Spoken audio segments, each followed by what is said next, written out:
You're listening to the Options Insider Radio Network, the home of the Options Podcast. For more quality options programs, visit theoptionsinsider.com or search for Options Insider Radio Network in your podcast provider of choice. Listeners can also access all of our programming through our mobile app available in the iTunes and Google Play stores. Select programs are also available via live stream at mixlr.com/options-insider. That's mixlr.com/options-insider. Don't forget to follow along with your favorite programs and submit your own questions for the hosts at twitter.com/options, stocktwits.com/options, facebook.com/theoptionsinsider, or via questions at theoptionsinsider.com.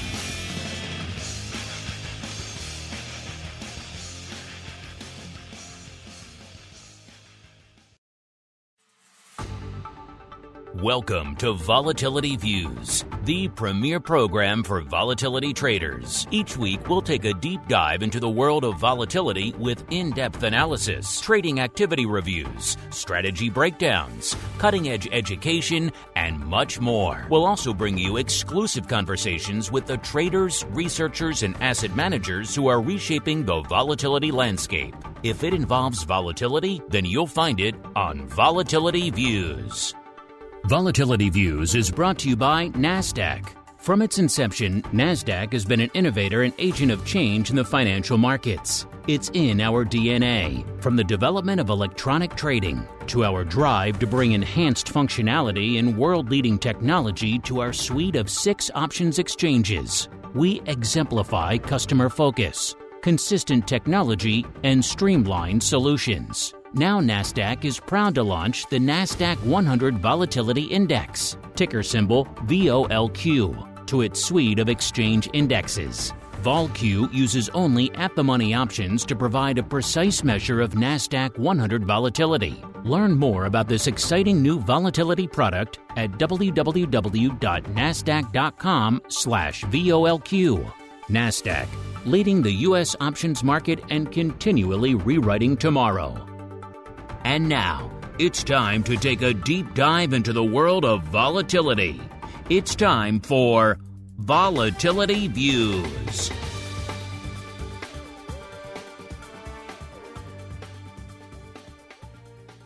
All right, everybody. That music means it is Friday. It is noon Central. It is 1 p.m. Eastern. Do you know what's going on in the world of vol? Well, let's find out together. It is time for Volatility Views. My name, of course, Mark Longo from theoptionsinsider.com, as well as, of course, from the ever-engaging, at least we tend to think so, Options Insider Radio Network. I want to thank all of you out there who take the time out of your busy day to A, listen, and B, if you like what you hear, do keep rating and reviewing. This show has been going for over a decade.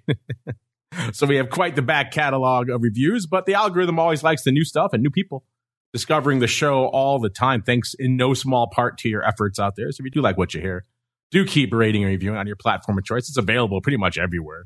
If for some reason there's a platform that is not on that you want to listen to it on, hit us up, let us know. We're always looking to expand it even further out there.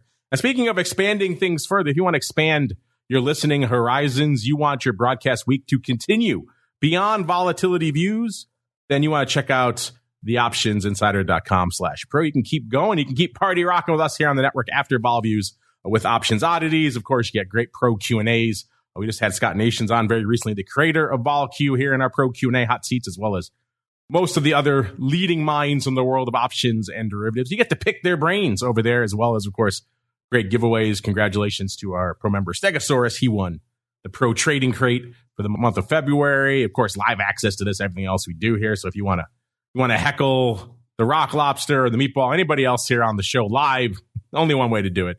theoptionsinsider.com/pro is the place to go. As we go around the horn, see who's joining us on the old Volatility Views panel today. First, let's go out to the dark, the stormy shores of Maine, where we are joined once again by the rockingest of lobsters, Mr. Andrew GIOVINAZZI from OptionPit.com. Mr. G, welcome back to Volatility Views, sir.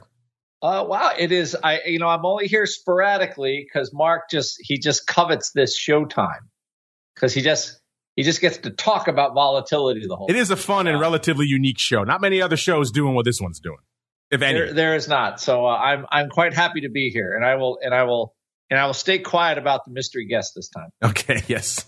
Spoilers. You gave all the spoilers yesterday, because joining us today in the old NASDAQ hot seat, Mr. Kevin Davitt, the head of NASDAQ Index Options Content. Kevin, welcome back to Volatility Views. It's a trifecta, 3 in a row now, sir. It's a streak. It's a record. It is, and I don't want to be considered the mystery guest anymore when you go back to back, like the Lakers and the Bulls? No, just the Bulls. That's right. You're not a mystery guest. You're expected to. You're like Oprah back in the day. She somehow had an unbroken string of cover of her own magazine, right? Like, you're the guy now. That's it. So everyone can expect Kevin on Vol Views going forward as we keep going forward right on into the Volatility Review. It's time to break down the latest developments in the volatility trading world. It's time for the Volatility Review.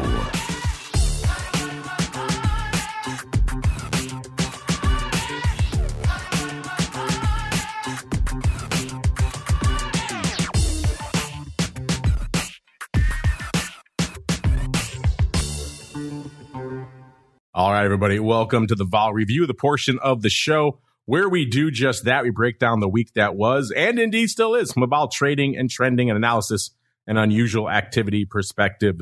And man, we're getting a lot of green back on the old screen today after a week where we were mostly getting sucked down. And if not that, we were kind of vacillating around the 39.5 to 4,000 level out there today.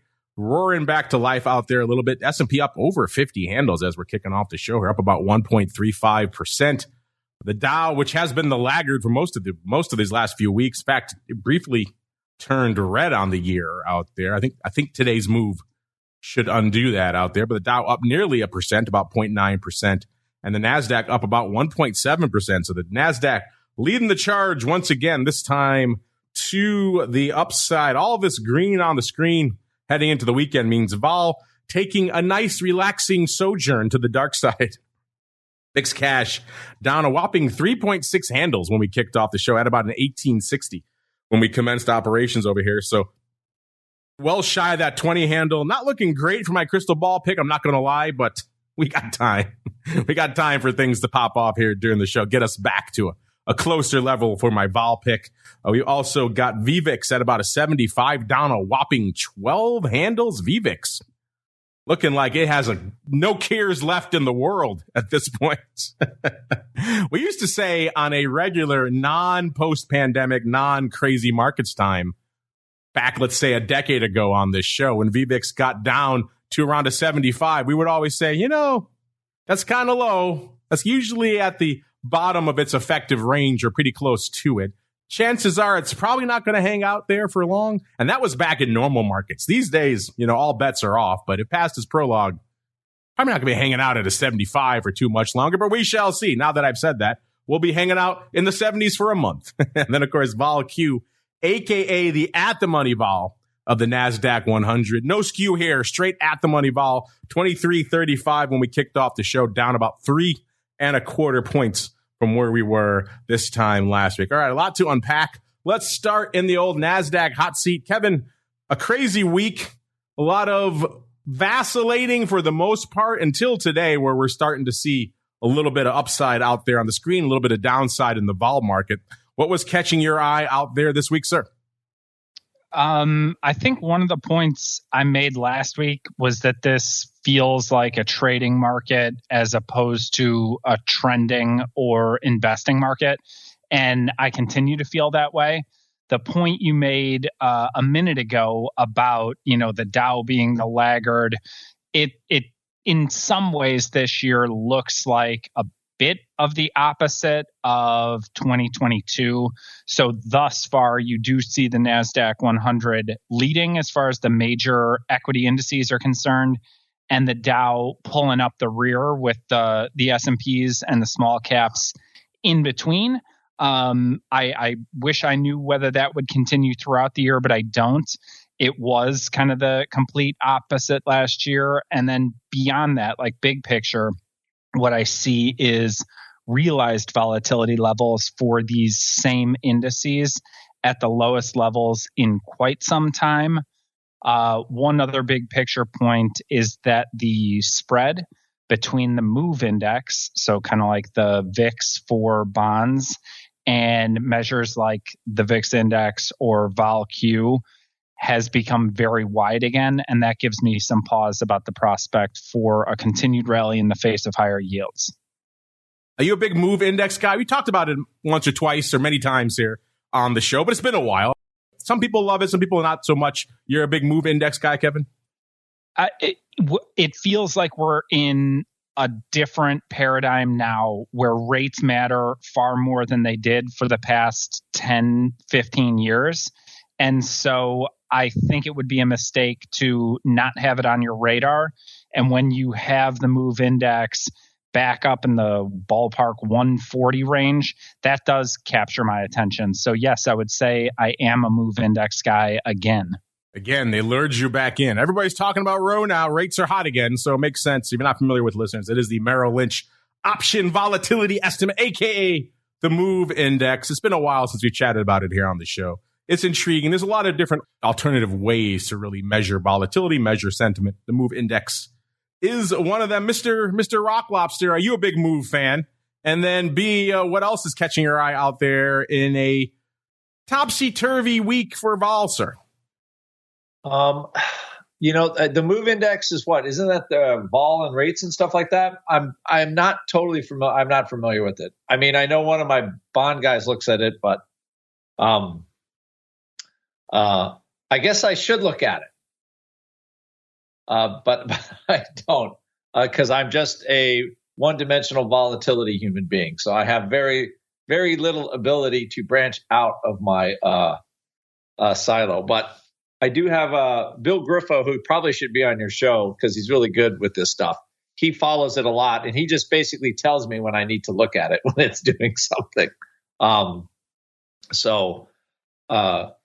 But as far as vol goes right now, I think, Bostic said, and what I'm trying to wonder, do these Fed guys actually ever meet and discuss? I was just going to say, when I saw him running off in the mouth, I knew you were going to have something to say about this week. So 2 weeks ago, Bullard says we got to go higher. You love when B-named Fed governors chime in with their own thoughts. And then this guy comes and said, well, it's likely we could pause this summer. Are these two guys working for the same dude? Like what? What? If they were doctors, right? That's like the body is open and they're trying to sew like the thing in the heart and they're arguing about it while they're doing it. Like, aren't they supposed to figure out the strategy and then go out with a message? I don't know. I'm just confused. I'm just a humble, I don't have a big Fed brain for all this stuff. But you would think they would try to get on message. If their message was like, we're keeping rates up there until inflation is, I think people could cope with that. Or if, hey, it's not as bad as everybody thinks. I think people, but this like every 2 weeks, it is anyway. So, but you put that into the market, and I swear to gosh, it is like dangling crack in front of a crackhead. We were 3,900 yesterday, 30 whatever, and things just looked terrible, right? The sentiment was terrible. Nothing was good. It all sucked, right? Like, okay, we're stuck in this environment for a while, oh no. And I swear I'm looking at it, and I even closed some vol puts yesterday, and it was painful to close them. It's like I'm closing them. It was just to cap off a position. It was just a very small win. But I've had 2 cycles where these stupid Fed presidents, governors, whatever, come in and screw up you're rolling into like a lower vol and boom, and like, okay, I'm not letting these jerks do it again. So jerk, right? So the jerk guy, Bostic, comes in and says the exact opposite message that the other guy said. Like, oh my gosh. So I'm glad I didn't sell all of them is all I can say. It sounds like bitter. Maybe you're talking your position, which I have been known to do. And I am by no stretch of the imagination a real Fed guy.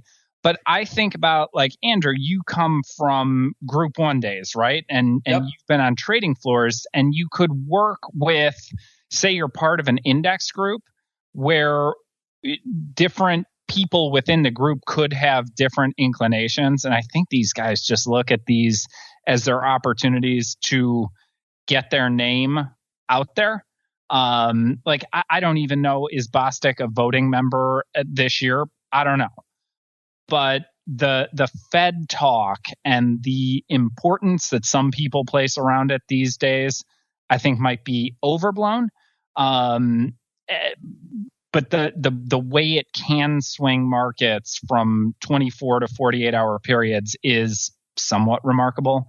So I'm just being a devil's advocate there. I think these are generally smart people. And they like to get their name in the news, just like any of us might, for good reasons. I can see that point of view, but right now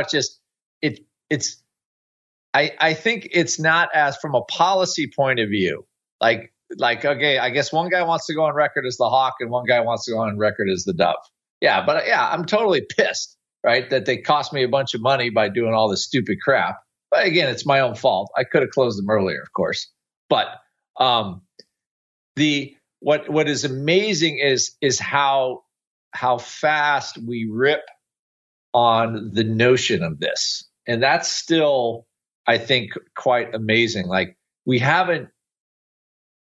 certainly have been, like, slowly going down, but how fast we erase all those losses when they just whisper, pause, that's what I find amazing, how fast we get right back to that level again. Totally agree with you there. Yeah, it is fascinating. And I think I agree with Kevin on that front. These guys do like to get their name out there. There is a little bit of politicking going on. They all want to be Fed chair someday, right? So they get to go out there and speak. As I've said before on the show many times, I hate this stuff. I'm with you, Andrew. The myriad voices coming out of the Fed has always driven me crazy. The Fed should speak with one voice. That should be the Fed chairman. If these guys want to have their say, then hey, you have the minutes, you have the meeting to make your voice heard. So you have opportunities there. But beyond that, you're right. Get on message. The Fed has a plan. Powell should be out there telling people about it. Everyone else should probably keep silent. I get it. That's not how the world of politics works. And if you want to be the Fed chairman someday, you got to get out there and make some noise. But we're in the most Fed-driven market ever. As Andrew alluded to, any little whispers out there from anyone, even remotely related to the Fed, is going to send this market either into a tailspin or into just a dizzying rally. So these guys should probably have a little bit more caution with their words out there, but that's not the case. They are politicians at the end of the day, and caution and politicians tend not to go hand in hand. Let's see what kind of caution, or perhaps lack thereof, we're seeing out there on the volatility surface this week. And looking here at the old VIX futures curve, we're seeing things, as you might expect, listeners, coming in a wee bit, or in this case, a lot of bit. The March future, when we kicked off the show, was down about 3 points. The April future playing a pretty good game of catch-up, down about 2.35 points. So that front portion of that curve really coming in. We talked on the show last time how the front portion had been bid up, but also how the curve had shifted up. We're seeing a lot of that getting just eliminated across the board here, as the entire curve has pretty much shifted right back down in the front portion of the curve. They are just whacking it in the head with a stick. They are killing it. Mr. Kevin, anything catching your eye out there in the volatility surface this week, sir? You covered it fairly well. The whole term structure moved in, even the back end of the curve. So I'm talking about, like, what am I looking at here? September futures in a full point about, you saw a big move across the surface. I'd be surprised to see that continue over the next couple of weeks. I tend to think we're range bound. I'm not a huge moving average guy, but both the S&Ps and NASDAQ 100 are kind of vacillating between their 200-day simple moving average and exponential. I think it's a trading market, not a trending market, and I continue to feel that way. Mr. Rock Lobster, same question for you, sir. Anything catching your eye in the rapidly vanishing volatility surface? I agree with Kevin. Like we don't. This is like the bottom of the range for us. We don't go lower than 18.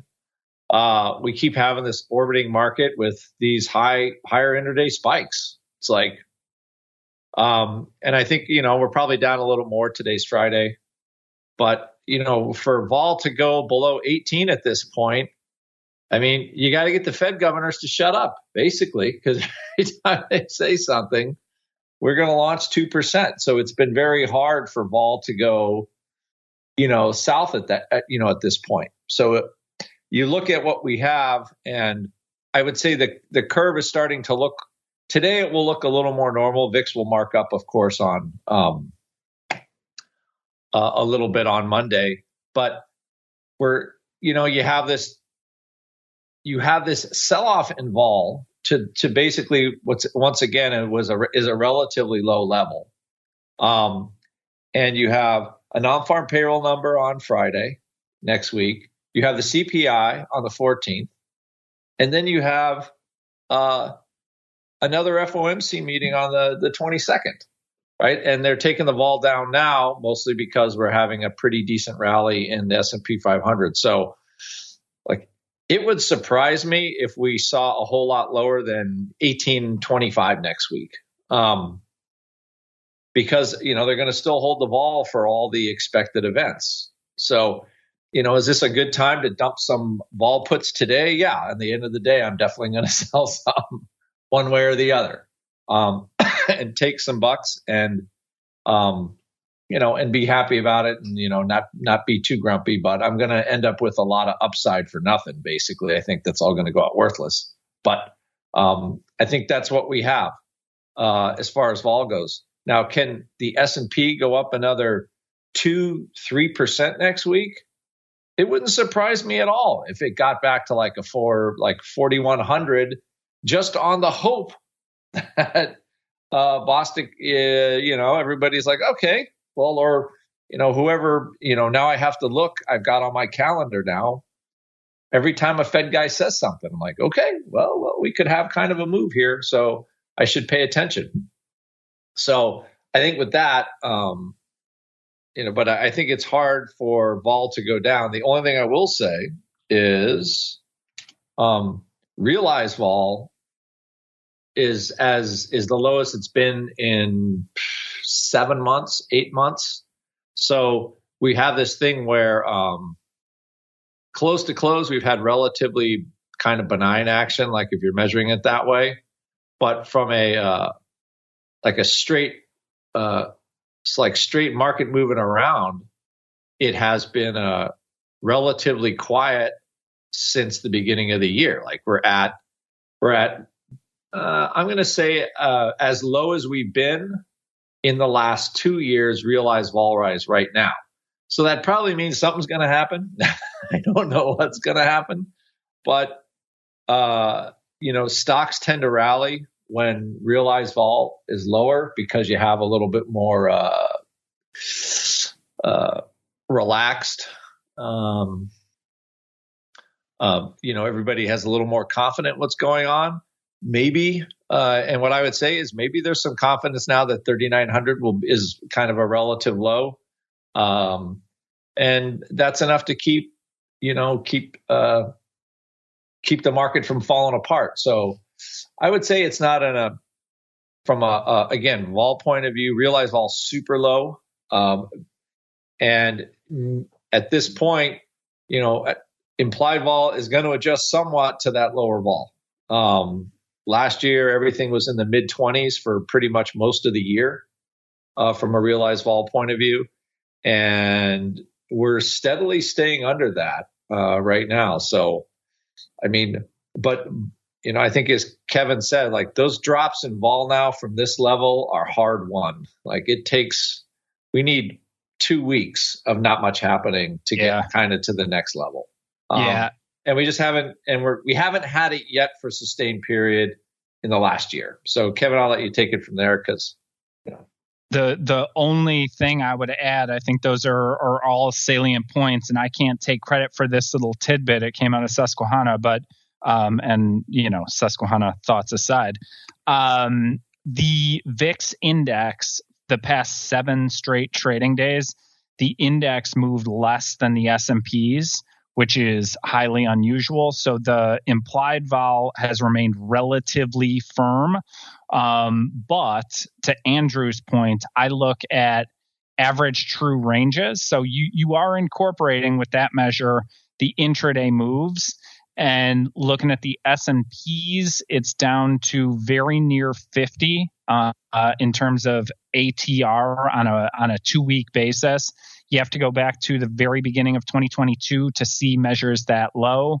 And then when I look at the same measure applied to the NASDAQ 100, you have to go back to November of 2021 for intraday ranges, average true range measure over a 2-week time frame for moves this low. So you would need to see, or I second Andrew's opinion about, you would have to get another 2 weeks where we are not seeing significant intraday or close over close volatility to see forward vol measures move back to, I don't know, like almost pre-pandemic levels.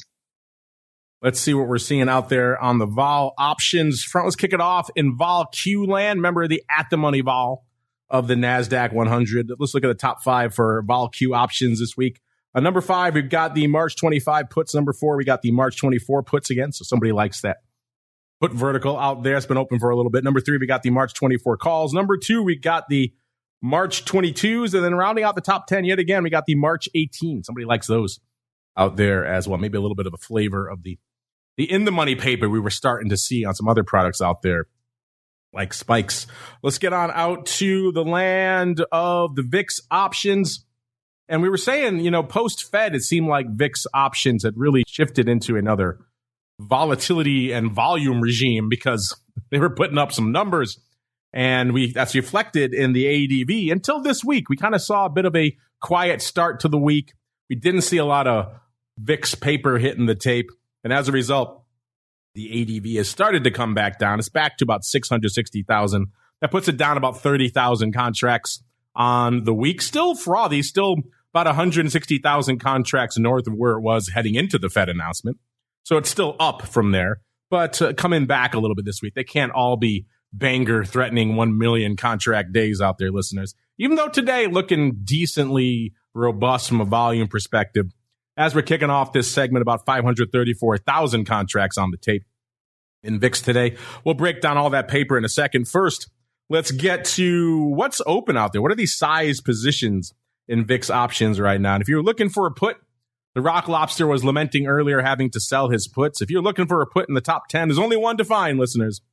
And it is right here at number 10, 166,000 of the March 18 puts. And that's it. The rest, all calls all the time, listeners. Number 9, we're right back at it, listeners. 168,000 of the March 80s. Just those two, number 10 and number 9, two differing opinions in the world of vol. The March 18 puts and then the March 80 calls. Again, reflecting just how much fun is lurking out there in the VIX size positions. Number 8, 193,000 of the March 25 calls. Number 7, 234,000 of the May 50s. Is that our old friend 50 Cent out there, or someone's open for size on that strike? Number 6, 238,000 of the March 26s. Number 5, right back up there, 243,000 of the March 75s. Number 4, 251,000 of the March 24s. Number 3, 280,000 exactly. Don't see that too often of the March 30s. Number 2, 297,000 of the June 40s. And rounding out the top spot yet again this week, listeners, 308,000 of the June 30s. It's that much beloved / maligned June 30-40 vertical. I know when we had the once and future Dr. VIX on the show a few weeks ago, he was not a fan of that.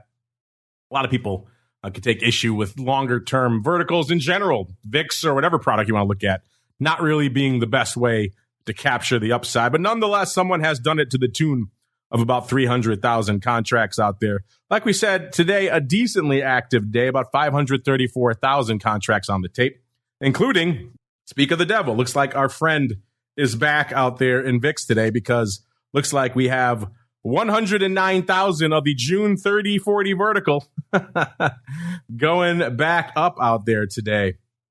I wonder if he's maybe getting the heck out of Dodge on some of that. Looks like he might be.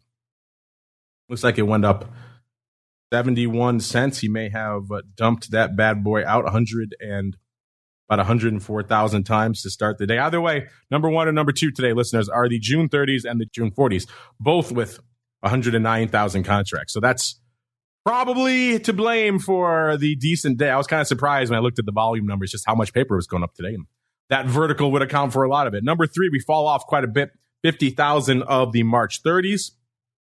Number four, 27,000 of the March 18 puts. And rounding out the top five today, 26,000 of the March 20 puts. Yesterday, kind of talking about those anemic days, yesterday was certainly one of them, 347,000 contracts on the tape.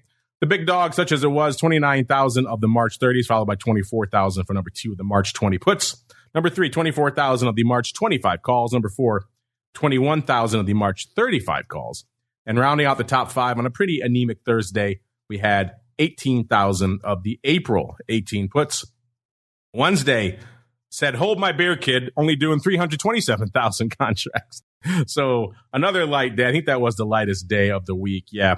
Wednesday, the big dog, 22,000 of the March 30s. March 30 is pretty active all week long. Number two, 20,000 almost exactly of the August 55s.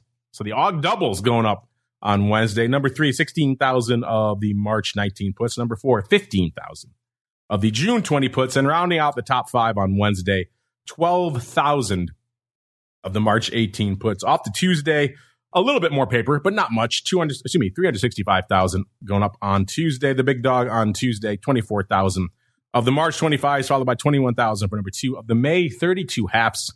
Number three, 18,000 of the March 30s. Number four, 16,000 of the March 20 puts. And rounding out the top five on a fairly light Tuesday, we had 15,000 of the April 20 puts.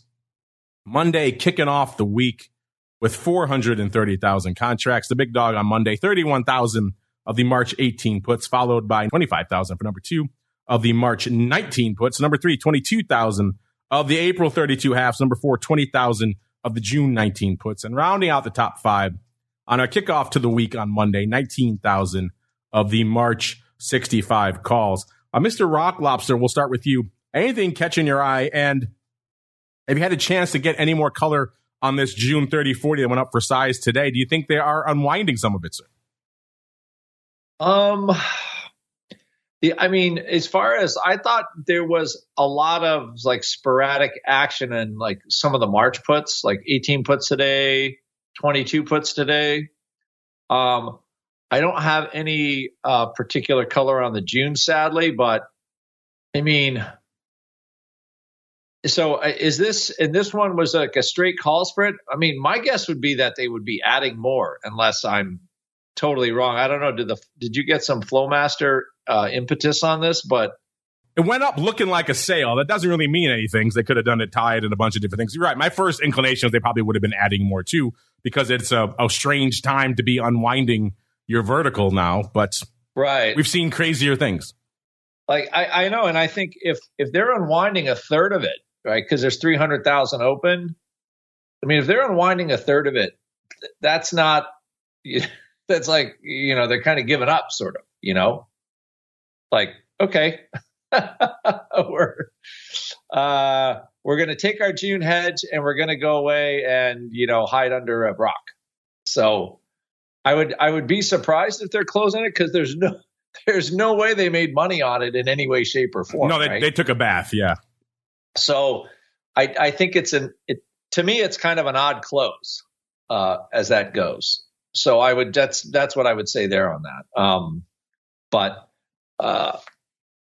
the fact that is, you know, that is a piece of paper going up like that. Maybe it is somebody going out, but I have seen a little bit more scattered March put action. And I have to say, the fact that all of these Fed meetings are exactly on VIX expiration is so diabolical, in its another reason for you to hate the Fed. Well, I realize they have a hard job to do, but sometimes when they do stuff where there's the common sense just totally leaves the room, I'm like a little shocked at the bubble that they live in. But of course, they have very nice wood paneled offices, and they fly around and talk and do some grandiose stuff. And they move markets a whole bunch. But yeah, I mean, it's classic though. It's right on. It's always on expiration. Like they got how many? They got another 30 days a month they could choose. Yet they always choose VIX expiration. So I find it funny sometimes. Let's just say I find it a little funny. Maybe it's Fed governors putting up all these zero DTE That's who it options. Is. That's who's driving it. If you know what your policy is going to be, I'll bet you it's a lot easier to trade that zero DTE stuff. Indeed. There we go. Now we have the reason behind all these millions of zero-day contracts. We're going to get to zero-day in a bit. I got a feeling it's going to be an interesting discussion point. But Kevin, anything catching your eye in the world of VIX options this week, sir? Well, just going back to a point you made and the fact that Russell, Dr. VIX, has done some consistent work around some of the activity like this that you're describing in the VIX options complex. For anybody that follows him on Twitter, there was a bit of a scooter accident this week. You should extend your condolences. I was told he's in concussion protocol and catching up on a lot of podcasts because he's supposed to be not on a screen. So he's probably going to be listening to this, if not live, very soon. Beyond that, when I fall in and I might have mentioned this a couple of weeks ago, I fall into the Dennis Davitt camp, the other Davitt, about overanalyzing some of these big vol spreads because absent an understanding of what the motivation, what else is behind that position, could be hugely long equities, could be some OTC transaction that they're offsetting. Absent that, reading too much into this spread being added to, coming off, I think can be deleterious if it's then rolling into the trading that you do for your personal account. Hopefully that makes some sense because there are a whole lot of interconnected moving forces in capital markets, and you don't want to make too many, mountains out of molehills. That is it. I think they heard the show where we threw some shade at their vertical. And they're just said, okay, you know what? We're just going to throw the towel in. They don't like it on vol view. So they're unwinding their massive 30-40 vertical out there. I did see the photos of Mr. Rhodes out there looking all banged up. So our thoughts for a speedy recovery out there to you, Mr. Rhodes. You probably are listening to this. So I'm sure you'll be sending your feedback in now about all your thoughts on all things June vertical. But Kevin, you brought up zero DTE. That kind of gets me something else I wanted to talk about here on the show this week. We actually have a pretty interesting question of the week. We were talking about this a little bit last week. I could talk about it every week. It's kind of the $1 million question right now in the world of volatility, in the world of markets, the world of options, is what are some of the unintended consequences of this massive explosion of paper focused at the very tip of the spear, the very front portion of expiration on expiration day itself? We always know whenever liquidity migrates around the curve, there are unintended consequences. So what are those for this? And one of the ones we've been debating for a while, we put it to you this week, listeners, quite simply. Is the zero-day explosion in SPX, is it increasing intraday volatility? We had, before I get to the results, we had Jay Soloff on the show last week. He chimed in on our poll saying, I don't think it's impacting the VIX based on the 30-day implied volatility, but I imagine it has to increase intraday vol on days and in names where the action is mostly one-sided. Again, I'll reveal the results of our poll in a little bit. It is still active. I think you got about an hour or two left. So those of you listening on the podcast, it'll probably be too late for you. That's why you got to follow us at Options throughout the week to make your voice heard. But Kevin, we'll start with you. Your buddy Jay chiming in already on our poll. Where do you fall on the whole zero-day phenomenon? Is it increasing intraday volatility or not? I would likely skew toward Jay's thoughts in those situations where you see considerable open interest. You can see options act as a magnet or repellent. In those cases, that has been the situation, I would argue, for many, many years, whether it was the third Friday, weeklies, or now even shorter duration, shorter tenured options. So I don't think that that's too much of a stretch to believe. I think big picture, the implication is what you're seeing. Volume has become front loaded. And I read something earlier this week that the size of open interest outside of the front month in the S&P complex is now the smallest it's been in many, many years. I think from an options user standpoint, that more people will come to understand that gamma element and the decay element of options. But I wouldn't extrapolate too much. Like, you need to learn from that and then understand that the further out in time you go, the less impactful that is. So long as whomever is in the aggregate, that people are learning from this experience, I think it's a good thing, because more options, volume, a broader user base is something I advocate for, so long as it's informed use. Mr. Rock Lobster, we were chatting about this yesterday. You fell on the no side of the spectrum. Is that still your viewpoint? And if so, why, sir? So I think we said this yesterday about like market impact, right? And I think what mostly it does, I think Kevin just is like, it's just stealing, it's taking liquidity from other stuff. Like, I when you think about it, it is, you can't think of a more perfect product to trade where it's almost like they have those binary options that, they're kind of, they're either in the money, out of the money, and they have that weird payout. Or I know there's that the Nadex exchange I think that's still going, right? So now all of a sudden you have SPX, and you basically have, it's not a binary option, obviously, but you do have that, that cash settle. So you don't have to worry about settlement. And I think it's the perfect option. What I predict, right? And here's my prediction, is that they will start to have daily cash settled options in equities within a year. So you'll see like an Apple or a Tesla or the top, whatever name gets hot, and they'll start having cash settled options, and they'll do one day to expiration. So that's my prediction. And gosh knows how much oxygen that will suck out.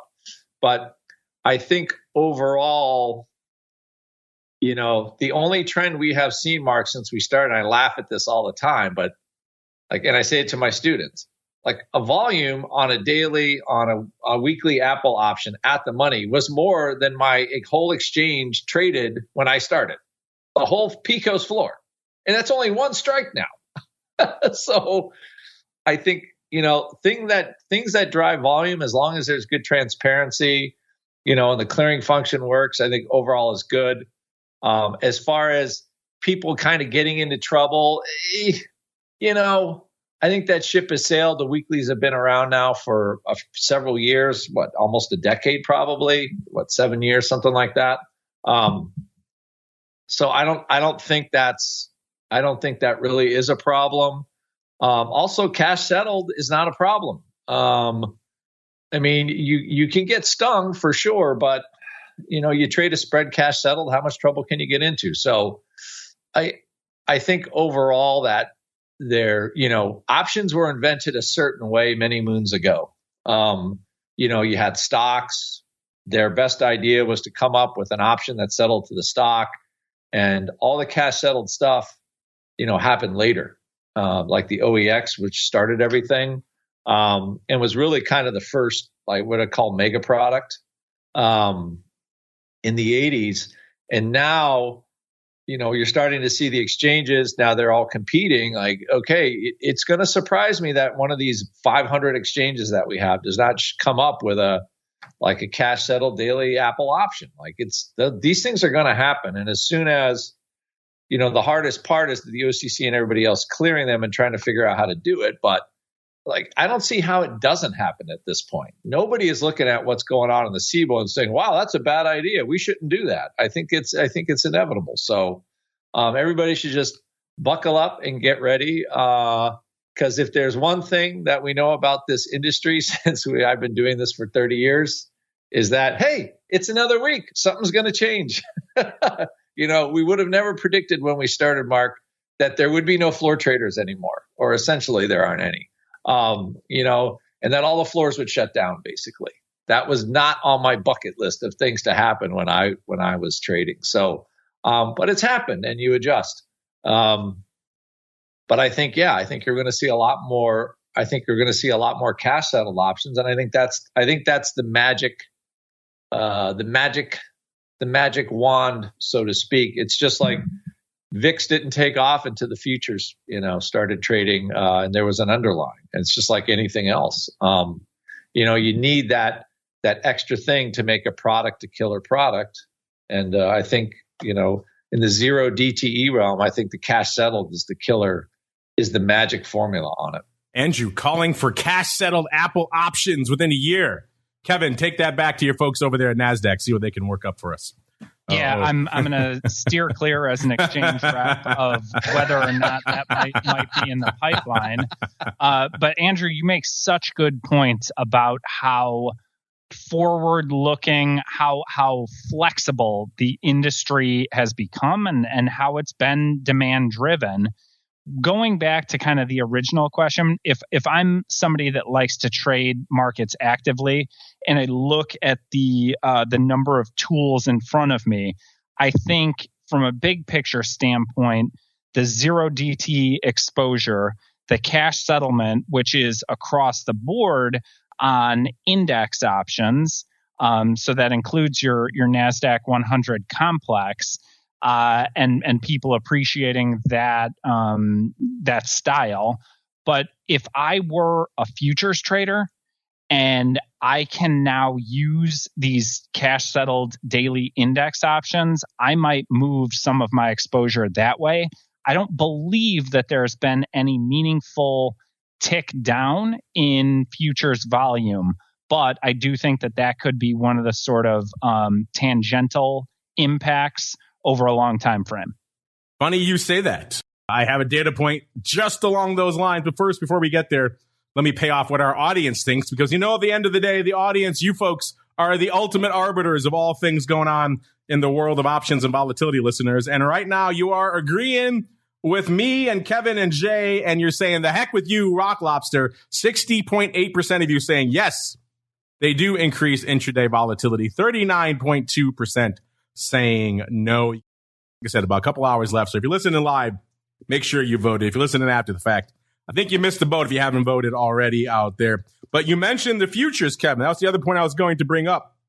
We just got the numbers from our friends over there at OCC this week for February. Was February a banger month? The answer, yes. 887.6 million contracts, up nearly 10% from February of the year before. Also, the busiest February in the history of the options business. So that's saying something out there. A lot of other things were interesting. Year-to-date ADV up 6.2%. That's a explosive month. So looks like we're on pace for another record year, listeners. But if you drill down a little bit, you get past index options up 46%, ETF options up 12%, total volume, like I said, up about 9.9%. There is one little data point that stood out to me, Kevin, and that was the futures cleared by OCC, which we know are mostly VIX futures, were down nearly 17% yet again after coming on the heels of January, where I believe they were down somewhere close to 30%. So a rough start to the year for VIX futures, Kevin. I'm curious if you think maybe this is one of those unintended consequences I was talking about, folks shifting their liquidity out of the futures and into zero day, Kevin. So in my mind, I'm thinking more if I'm somebody that traded mini NASDAQ futures or S&P futures, that I might prefer my risk reward profile in some zero DTE options the impact on the VIX future side, which is an arena when I worked at SIBO that we would focus a great deal of attention on, I think is generally more tethered to AUM and fund flows in the ETF and ETP products, which you're seeing volatility kind of not behave like some people, or forward volatility estimates not behave like some might expect throughout last year and perhaps even into this year. And so I'm not shocked to see that, but I'm not drawing a parallel necessarily between 0 DTE and VIX futures volume. I would think more on the CME side and longer term. Yeah, I think there is a clearer line to be made, a clearer distinction, of course, on the S&P side versus VIX, but something is indeed sucking down the old VIX futures. Mr. Rock Lobster, what do you think? Do you agree with Kevin, or you think maybe the 0 day is starting to wreak havoc with VIX futures as well? Again, I'm not totally sure there, but it's hard to beat the immediate hedging function of a 0 DTE option. I mean, so I can't help but there will be some siphoning at some point, but I think the biggest problem is just, we have been in one vol zone for 2 months. We haven't broken above 23 and we haven't broken below 18. And I love the Thompson boys. Their mantra about trading VIX as a product. Like you make money below 16, you make money above 20, right? You need that move. If you're stuck between those two numbers for 2 months, nobody's making anything trading those things. So I think that, people are more savvy now as well. Like they're just not, you don't see things moving around and you don't buy them. I mean, that's why VVIX is, I would never, ever in a million years, right, think you could buy an April strangles in VIX for what you can buy them for right now. Like strangles that are really around the money, like a call spread and a put for like $2.50 with 6.5 weeks to go. And I'm talking like the 20 put and a 21.31 call spread. Because I'm pricing those right now. And I'm trying to I want to buy as many of them as I can without trying to be too giddy. But I mean, you're looking at pricing now of the 20 puts $1.48, and I can buy the 21.31 call spread for $1 that's $2.70. Like $2.70 for a 21.20 strangle, essentially, like sitting at the top, like in the, that's essentially saying we are not moving at all anywhere, and the thing pays at a 17. So like there's, what Kevin was saying about all the, the forward vol expectations, like the way that we've been moving is so bizarre. But it also says like there's no rally in VIX. Like it can't, like vol can't rally. So you look at that thing and you shake your head and but for me, I just got to go, okay, if I see all-time low vol like that with VIX this high, I got to buy it. And I take my lumps if I'm wrong, but this shit is cheap. Sorry, I'm cussing on the radio, but it is some cheap stuff. So, there's always a reason that pricing is like that, but end of the day, I'm going to lean a little long VIX and buy some more strangles. I can't help it. But I when you see that kind of pricing, but it's also reflective of what's been happening as well.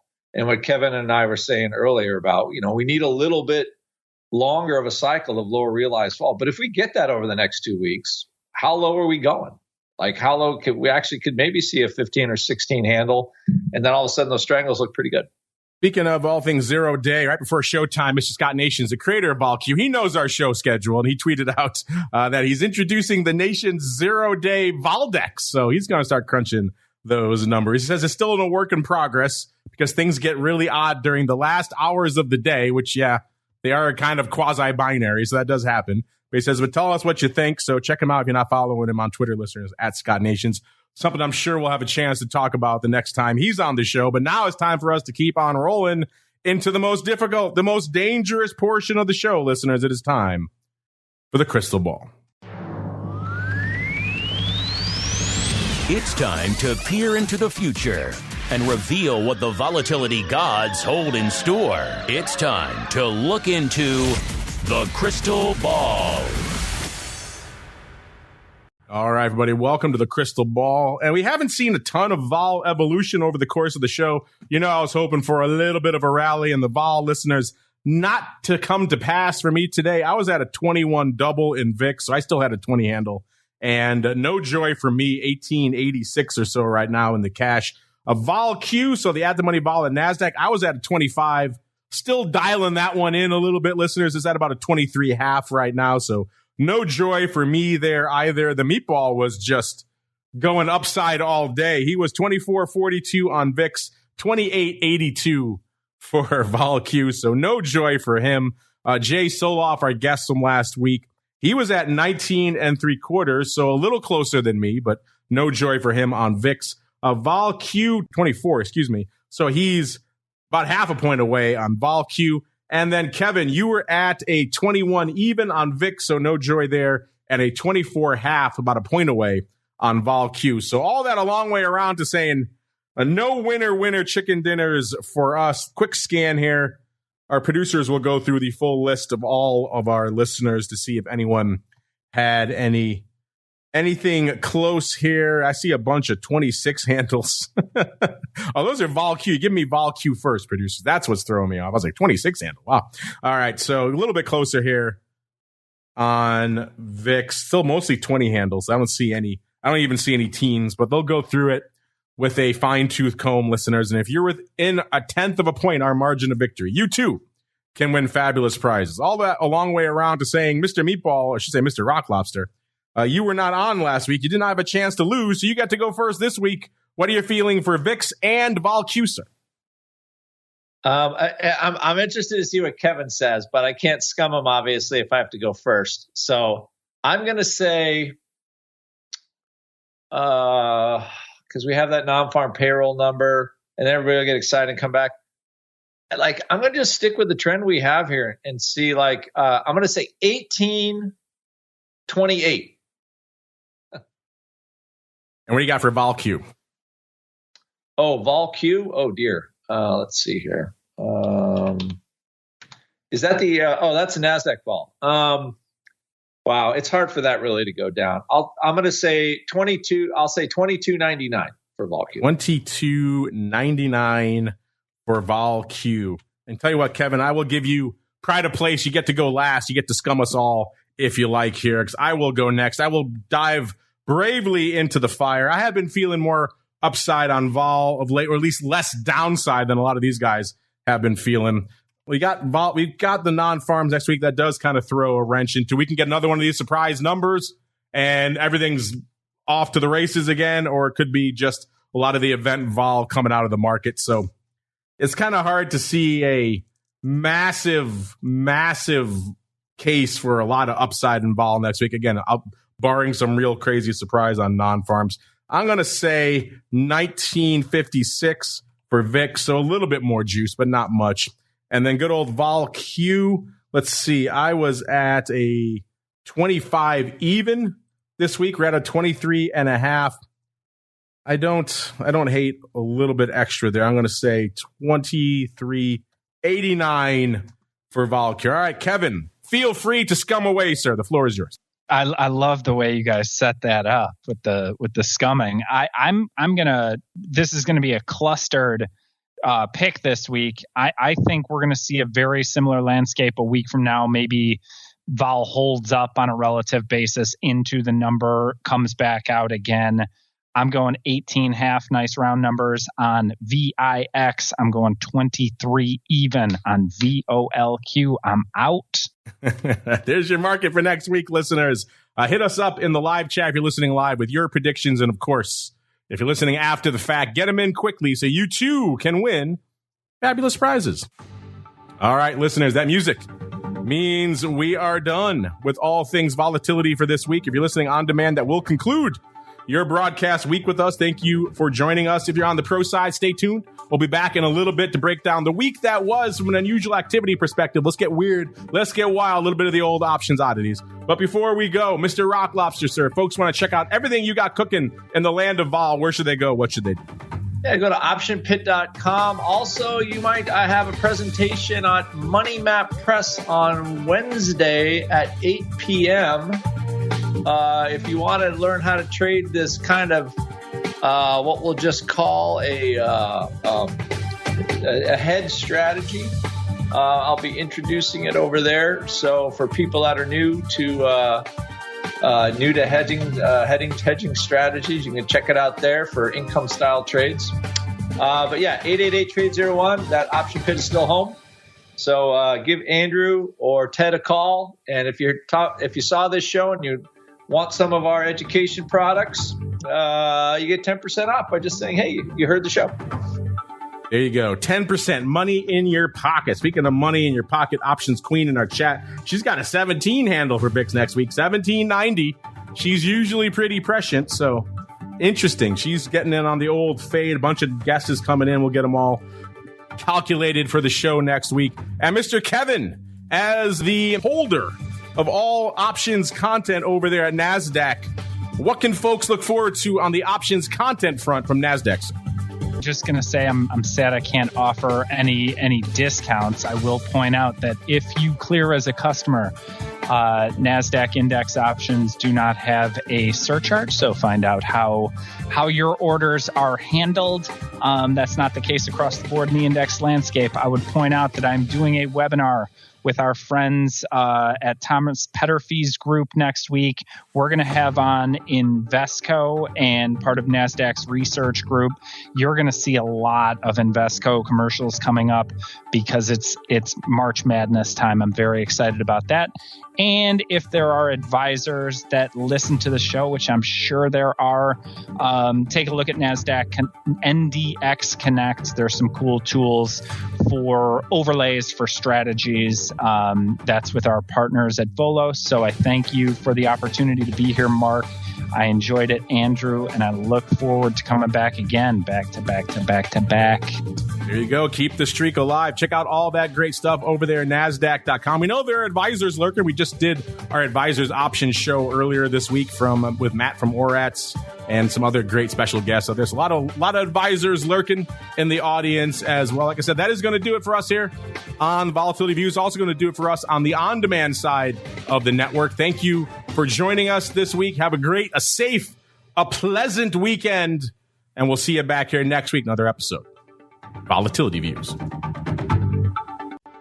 Volatility Views is brought to you by NASDAQ. From its inception, NASDAQ has been an innovator and agent of change in the financial markets. It's in our DNA, from the development of electronic trading to our drive to bring enhanced functionality and world-leading technology to our suite of 6 options exchanges. We exemplify customer focus, consistent technology, and streamlined solutions. Now NASDAQ is proud to launch the NASDAQ 100 Volatility Index, ticker symbol VOLQ, to its suite of exchange indexes. VolQ uses only at-the-money options to provide a precise measure of NASDAQ 100 volatility. Learn more about this exciting new volatility product at www.nasdaq.com/VOLQ. NASDAQ, leading the U.S. options market and continually rewriting tomorrow. You're listening to the Options Insider Radio Network, the home of the Options Podcast. For more quality options programs, visit theoptionsinsider.com or search for Options Insider Radio Network in your podcast provider of choice. Listeners can also access all of our programming through our mobile app available in the iTunes and Google Play stores. Select programs are also available via live stream at mixlr.com/options-insider. That's mixlr.com/options-insider. Don't forget to follow along with your favorite programs and submit your own questions for the hosts at twitter.com/options, stocktwits.com/options, facebook.com/theoptionsinsider, or via questions@theoptionsinsider.com.